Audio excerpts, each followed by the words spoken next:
क्या आप जानते हैं एशिया और अमेरिका की तरह एक और बड़े आज़म भी है जहां कोई नहीं रहता और इस बड़े आज़म पर कभी बारिश ही नहीं होती। इसके बावजूद ये पूरा बड़े आज़म बर्फ़ से ढका हुआ है और इस बर्फ़ के नीचे एक और दुनिया कायम है। दोस्तों, हमारी दुनिया में 7 बड़े आज़म हैं। एक एशिया जिसमें हम रहते हैं, दूसरा यूरोप, तीसरा अफ्रीका, चौथा नॉर्थ अमेरिका, पाँचवा साउथ अमेरिका, छठा ऑस्ट्रेलिया, सातवां अंटार्कटिका। दोस्तों, अंटार्कटिका दुनिया की सबसे हैरानकुन जगह है। इस बड़े आज़म में कोई नहीं रहता सिवाय उन लोगों के जो यहाँ तहकीक करने आते हैं। आज मैं आपको इस बड़े आज़म के बारे में ऐसी हैरानकुन बातें बताऊंगा जो आपने कभी नहीं सुनी होंगी। मगर इससे पहले चैनल को सब्सक्राइब कर लें और पेज को लाइक कर लें और वीडियो को अपने दोस्तों के साथ लाजमी शेयर करें। अंटार्कटिका में आप लोगों को सिर्फ बर्फ़ और ठंडी झीलें ही नज़र आएंगी। ये वो वाहिद बड़े आज़म है जहाँ बारिश नहीं होती, फिर भी दुनिया का 70% ताज़ा पानी यहाँ मौजूद है। अंटार्कटिका में आपको पेंगुइन और सील्स देखने को मिल जाती हैं, लेकिन अंटार्कटिका में बर्फ़ के 3000 फुट नीचे कोई और भी रहता है। कुछ अरसे पहले साइंसदानों को एक ऐसी बात पता लगी जिसने इन सबको हैरान कर दिया। दोस्तों, साइंसदानों के वहमो गुमान में भी नहीं था कि ग्लेशियर के हज़ारों फुट नीचे बर्फ़ के अंदर भी ज़िंदगी मुमकिन हो सकती है। ये वाक़या कुछ महीने पहले का है, जब बरतानिया की एक टीम सर्वे करने आई थी। अंटार्कटिका के एक इलाके में इस टीम ने ड्रिलिंग करनी थी। इन्होंने बर्फ़ के नीचे हज़ारों फुट गहरा सुराख करना था और अंदर एक कैमरा भेजना था। लेकिन दोस्तों, ये काम आसान नहीं था। इनको सबसे पहले बर्फ़ की इंतहाई भारी तह को पिघलाना था ताकि उसके नीचे से सुराख किया जा सके। सिर्फ इसी काम में इनके 20 घंटे लग गए।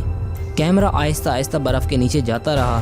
तकरीबन 3000 फीट गहराई में ये कैमरा एक पत्थर से जा टकराया। यह टीम ऊपर से इस कैमरे की फुटेज को देख रही थी। इस टीम ने पत्थर के ऊपर कुछ ऐसी चीज़ देखी कि ये कोई जिंदा मखलूक थी। एक नहीं बल्कि कई जिंदा चीज़ें थी। ऐसी मखलूक दुनिया में पहले कभी नहीं देखी गई थी। ये किसी स्पंज की तरह लग रहे थे। साइंसदान कभी सोच भी नहीं सकते थे कि बर्फ़ के 3000 फुट नीचे एक्सट्रीम टेम्परेचर और अंधेरे में भी ज़िंदगी मौजूद है। इनको ये भी समझ नहीं आ रही थी कि ये मखलूक खा पी कैसे रही है और ज़िंदा कैसे रह रही है। ये नाकाबिले यकीन बात थी।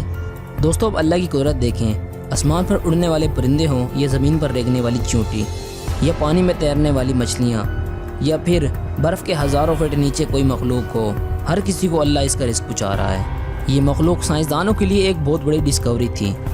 इसका मतलब ये है कि अंटार्कटिका की बर्फ़ के हज़ारों फुट नीचे कई ऐसी चीज़ मौजूद हैं जिनका इल्म इन्हें नहीं है। ये पहला वाक़या नहीं था जब बर्फ़ के नीचे कुछ मिला हो। आपको ये जानकर हैरानगी होगी कि अंटार्कटिका में बर्फ़ के 10,000 फुट नीचे तकरीबन 400 मुख्तलिफ झीलें मौजूद हैं और ये झीलें जमती नहीं हैं क्योंकि इनके ऊपर बर्फ़ की बहुत भारी तह मौजूद है। दोस्तों, यही नहीं, अंटार्कटिका के नीचे बहुत ऊंचे ऊंचे पहाड़ भी मौजूद हैं। ये पहाड़ 1200 किलोमीटर तक फैले हुए हैं और इनकी ऊंचाई 10,000 फुट तक है। यानी यहाँ बर्फ़ के नीचे एक और दुनिया मौजूद है।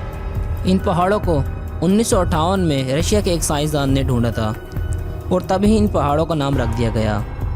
इसके अलावा एक और हैरत अंगेज़ बात यह है कि अंटार्कटिका में आतिश फ़िज़ा पहाड़ भी मौजूद हैं जिनमें से अक्सर उड़ता हुआ धुआं देखा गया है। कई साइंसदानों का ये भी मानना है कि अंटार्कटिका शुरू से ही बर्फीला नहीं था। ये दरअसल एक जंगल था। साइंसदानों को यहाँ कई जानवरों के ढांचे भी मिले हैं जिनमें से कुछ ढांचे डायनासोर्स के भी हैं। साइंसदानों को यहाँ लकड़ियाँ और दरख्तों के ट्रेसेस भी मिले हैं, लेकिन कोई ये नहीं बता सकता कि ये जगह बर्फ़ में कैसे तब्दील हुई। दोस्तों, उम्मीद करता हूँ आज की वीडियो आपको पसंद आई होगी। मज़ीद ऐसी वीडियो के लिए चैनल को सब्सक्राइब कर लें, वीडियो को लाइक करें। शुक्रिया।